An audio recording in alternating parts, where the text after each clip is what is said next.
আসসালামাইকুম সবাইকে। আজকে আমরা যে বিষয়টি নিয়ে আলোচনা করব সেই বিষয়টি বিভিন্ন চাকরি পরীক্ষায় বাংলাদেশি বিষয়াবলীর অংশের খুবই গুরুত্বপূর্ণ একটি অংশ টপিক। এই টপিক থেকে প্রায় বিভিন্ন চাকরি পরীক্ষায় 2 থেকে 3 নাম্বার প্রশ্ন চলে আসে। তাই আজকে আমরা বাংলাদেশের কৃষিজ সম্পদ এই টপিকটি নিয়ে আলোচনা করব। বাংলাদেশের অর্থনৈতিক প্রধান খাত হলো কৃষি। বাংলাদেশের জাতীয় কৃষি দিবস হলো 1 অগ্রহায়ণ বা 15 নভেম্বর। বাংলাদেশের শস্য ভাণ্ডার বলা হয় বরিশালকে। বাংলাদেশের একমাত্র কৃষি খামার, বৃহত্তম কৃষি খামার, সেটি হলো দত্তনগর কৃষি খামার, এটি ঝিনাইদহ জেলায় অবস্থিত। বাংলাদেশের প্রথম কৃষিমন্ত্রী ছিলেন AHM কামরুজ্জামান, যার জন্মস্থান রাজশাহীতে। বাংলাদেশের একমাত্র কৃষি জাদুঘর বাংলাদেশ কৃষি বিশ্ববিদ্যালয় ময়মনসিংহ। বাংলাদেশে এ পর্যন্ত কৃষি শুমারি হয়েছে 5 বার, মোট 5 বার বাংলাদেশে কৃষি শুমারি অনুষ্ঠিত হয়েছে। স্বাধীন বাংলাদেশে প্রথম কৃষি শুমারি অনুষ্ঠিত হয় 1977 সালে।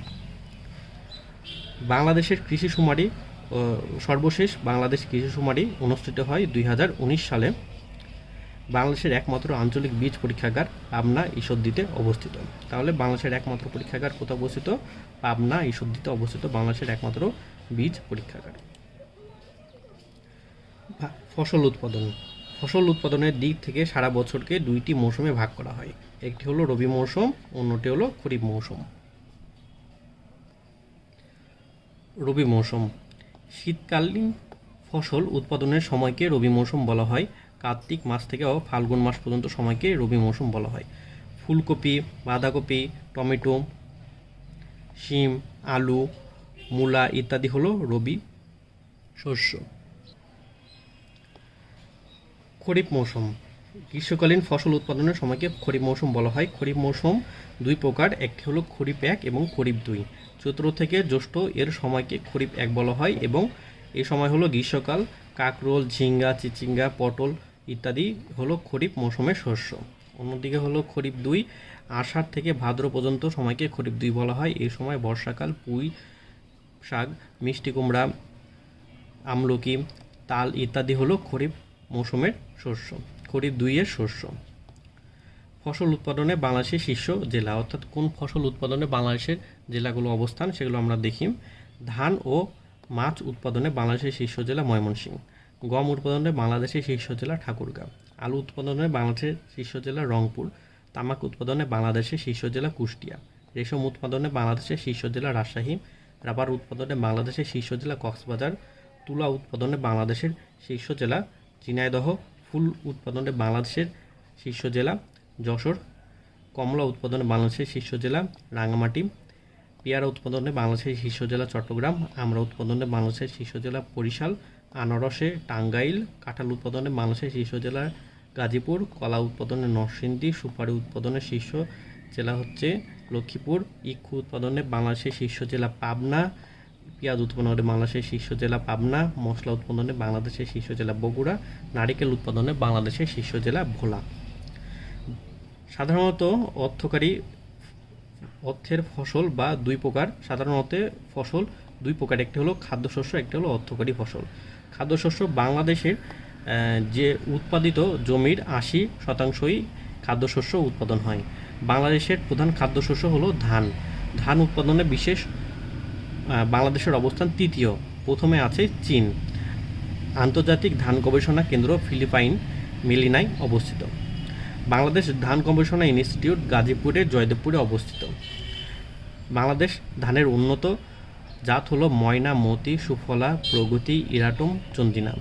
এছাড়া আরও কিছু ধানের উন্নত জাত রয়েছে, যেমন চন্দিনা, বিপ্লব, ব্রি, বালাম, দুলাভোগ, আশা, সুফলা, প্রগতি, সোনার বাংলা, ময়না, মোহনী, মঙ্গল, হাসি, নিজামি, নিয়ামত, কিরণ, দিশারি, রহমত, গাজী।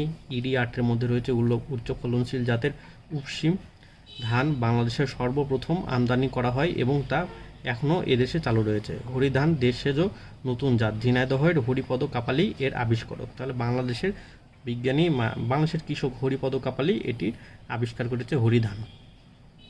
নারিকা 1 উগান্ডা থেকে আনা খরা সহিষ্ণু জাত। বাংলাদেশের দ্বিতীয় প্রধান খাদ্যশস্য হলো গম। বাংলাদেশের গম গবেষণা কেন্দ্র দিনাজপুর জেলায় অবস্থিত।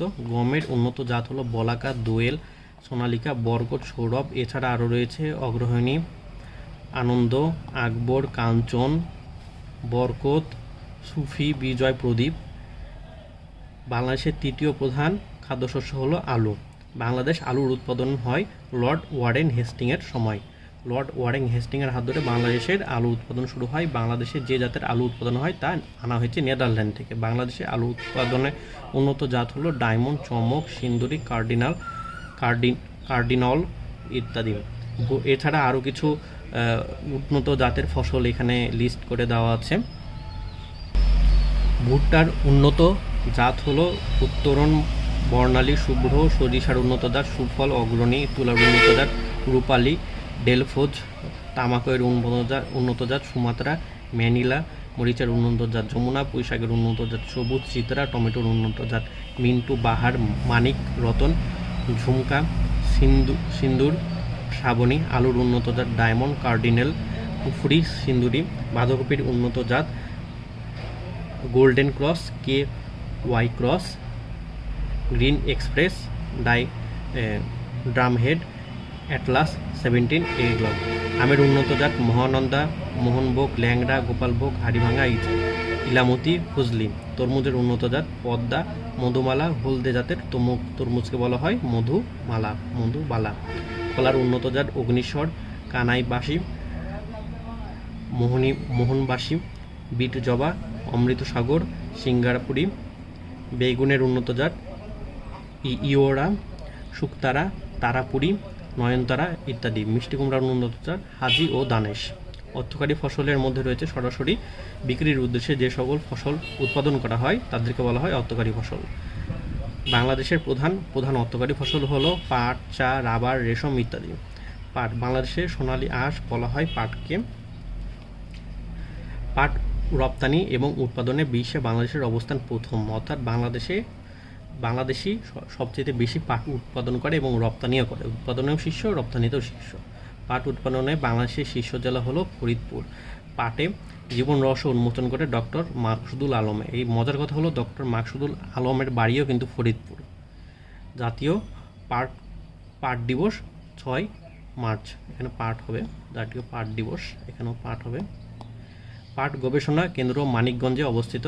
পাট গবেষণা ইনস্টিটিউট মানিক মিয়া এভিনিউ, শেরেবাংলা নগরে অবস্থিত, যেটি জাতীয় সংসদের সামনে। চায়ের আদি নিবাস চীনে। বাংলাদেশের প্রথম চায়ের উৎপাদন শুরু হয় 1840 সালে চট্টগ্রামে। চা বাংলাদেশের দ্বিতীয় অর্থকারী ফসল।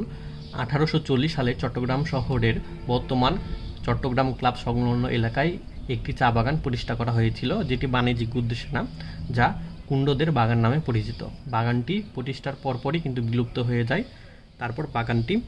তারপর বাণিজ্যিকভাবে বাংলাদেশের চা বাগান করা হয় 1854 সালে সিলেটের মালনীছড়া চা বাগানে। বাংলাদেশের মোট চা বাগান রয়েছে 171টি। বাংলাদেশের সবচেয়ে বেশি চা বাগান রয়েছে মৌলভীবাজারে। চায়ের রাজধানী বলা হয় মৌলভীবাজারকে। বাংলাদেশ চা জাদুঘর মৌলভীবাজার শ্রীমঙ্গলে অবস্থিত। বাংলাদেশ চা গবেষণা ইনস্টিটিউট মৌলভীবাজার শ্রীমঙ্গলে অবস্থিত। বাংলাদেশ চা বোর্ড চট্টগ্রামে অবস্থিত। এটি 1977 সালে গঠিত হয়ে এটি বাণিজ্য মন্ত্রণালয়ের অধীনে, অর্থাৎ চা বোর্ড এটি কিন্তু কৃষি মন্ত্রণালয়ের অধীনে না, এটি হলো বাণিজ্য মন্ত্রণালয়ের অধীনে। বাংলাদেশে বর্তমান চা নিলাম কেন্দ্র রয়েছে 3টি। এই নিলাম কেন্দ্রগুলি হলো চট্টগ্রাম চা নিলাম কেন্দ্র, সিলেট চা নিলাম কেন্দ্র এবং উত্তরে রয়েছে পঞ্চগড় চা নিলাম কেন্দ্র। বাংলাদেশের জাতীয় চা দিবস 4 জুন। বাংলাদেশের বিশ্ব চা দিবস। আন্তর্জাতিক চা দিবস হলো 21 মে। চা উৎপাদনের জন্য উপযুক্ত তাপমাত্রা 17 থেকে 18 ডিগ্রি সেলসিয়াস। চা পাতায় ভিটামিন বি কমপ্লেক্স রয়েছে।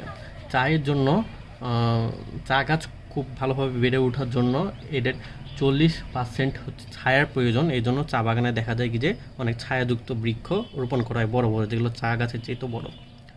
রাবার, বাংলাদেশের অন্যতম অর্থকারী ফসল হলো রাবার। বাংলাদেশের রাবার জোন রয়েছে 3টি, চট্টগ্রাম 9টি। চট্টগ্রাম জোনে রয়েছে 9টি রাবার বাগান। সিলেট জোনে রয়েছে 5টি রাবার বাগান এবং ঢাকা ও শেরপুর জোনে রয়েছে 4টি রাবার বাগান। মোট রাবার বাগান আছে 18টি। বাংলাদেশের রাবার গবেষণা কেন্দ্র চট্টগ্রামে অবস্থিত। রেশম চাষকে বলা হয় সেরিকালচার। এটি প্রায় পরীক্ষা আসে। রেশম চাষকে বলা হয় সেরিকালচার। রেশম চাষের জন্য বাংলাদেশের সিল্ক সিটি বলা হয় রাজশাহীকে। বাংলাদেশ রেশম বোর্ড রাজশাহীতে অবস্থিত। বাংলাদেশ রেশম গবেষণা ও প্রশিক্ষণ ইনস্টিটিউট, এটিও রাজশাহীতে অবস্থিত। জুম চাষ। জুম পাহাড়ি অঞ্চলে চাষাবাদ পদ্ধতিকে জুম চাষ বলা হয়। বাংলাদেশ সবচেয়ে বেশি জুম চাষ হয় পার্বত্য চট্টগ্রাম অর্থাৎ রাঙামাটি, খাগড়াছড়ি, বান্দরবন এসব এলাকায়। পার্বত্য চট্টগ্রাম অঞ্চলে জুম চাষের মাধ্যমে উৎপাদিত হয় তিল, আদা, শাকসবজি ইত্যাদি। ধান। বাংলাদেশে উপজাতি ক্ষুদ্র নৃগোষ্ঠী জুম চাষের সাথে সম্পৃক্ত। জুম চাষের সাথে জড়িত মানুষদের বলা হয় জুমা। এখানে জুম হবে, জুম চাষের সাথে জড়িত মানুষকে বলা হয় জুমিয়া। জুম চাষের বিকল্প পদ্ধতি হলো সল্ট পদ্ধতি। বাংলাদেশের কৃষি সংক্রান্ত অত্যন্ত গুরুত্বপূর্ণ তথ্যের মধ্যে রয়েছে BARI, একটি বাংলাদেশের খুবই গুরুত্বপূর্ণ একটি কৃষি সংস্থা যেটি কৃষির জন্য অনেক কাজ করে। BARI Bangladesh agriculture research institute. BRRI ব্রি, যেটি বাংলাদেশ রাইস রিসার্চ ইনস্টিটিউট নামে পরিচিত। BINA, যেটি Bangladesh institute of nuclear agriculture নামে পরিচিত। অন্যটি রয়েছে BADC, Bangladesh agriculture development corporation. বাংলাদেশে অর্থনীতিতে কিন্তু কৃষির GDP-তে কৃষির যে অবদান সেটি কিন্তু প্রতি বছর কমে যাচ্ছে। 1990-91 অর্থ বছরে কৃষির GDP-তে কৃষির অবদান ছিল 29.23%, কিন্তু 2022-23 অর্থ বছরে সেটি এসে দাঁড়িয়েছে 11.20%, যা খুবই কম, প্রতিনিয়ত কমে যাচ্ছে। আমাদের যে BRRI ব্রি রয়েছে সেটি বিভিন্ন উন্নত জাতের ধান উৎপাদন করে। খরা সহিষ্ণু ধান, আমাদের একটি জনপ্রিয় ধান রয়েছে মালা, এটি মুড়ি খুব ভালো তৈরি হয় এটি দিয়ে। এছাড়াও রয়েছে ব্রিশাই নামেও পরিচিত একটি ধান, বন্যা প্রবণ এলাকার জন্য B28। এগুলো অনেক কার্যক্রম রয়েছে এইসব প্রতিষ্ঠানের, এগুলো বিস্তারিত পরে আলোচনা করা হবে বা আপনারা বাসায় দেখে নিতে পারেন। ধন্যবাদ।